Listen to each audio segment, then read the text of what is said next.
3 benda yang korang kena tukar dengan motor baru anda. Tonton video ini sampai menghabisannya.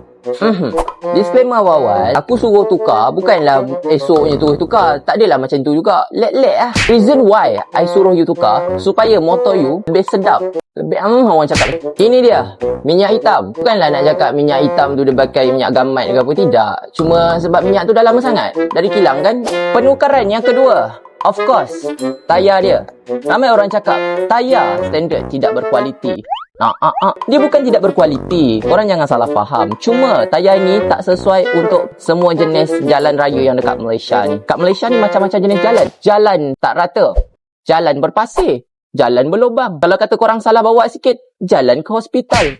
Silap teruk lagi, jalan ke akhirat. Tukarlah, cari yang lebih sesuai. Yang terakhirnya sekalinya, of course, rantai dia. Bukanlah nak cakap rantai tak berkualiti. Korang ni suka salah faham, suka misunderstanding, boring, senang kendur. Macam korang semangat selalu kendur. Semangat luntur bukan kendur.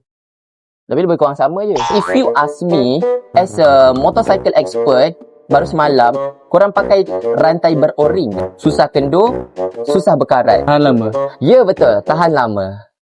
Tapi tak macam korang. Ini aku tak suruh pun korang buat. Kau side mirror, kalau tak nak tukar, buang side mirror. Perangai budak-budak ni. Side mirror yang diorang bagi dah better, dah okey dah. Yang bantai pakai side mirror yang nampak hidung je buat apa? Dengan penukaran 3 barang itu, motor baru anda akan menjadi lebih enak dan sedap untuk dibawa. So kalau korang dapat sesuatu, jangan lupa like, follow and share. Yeah.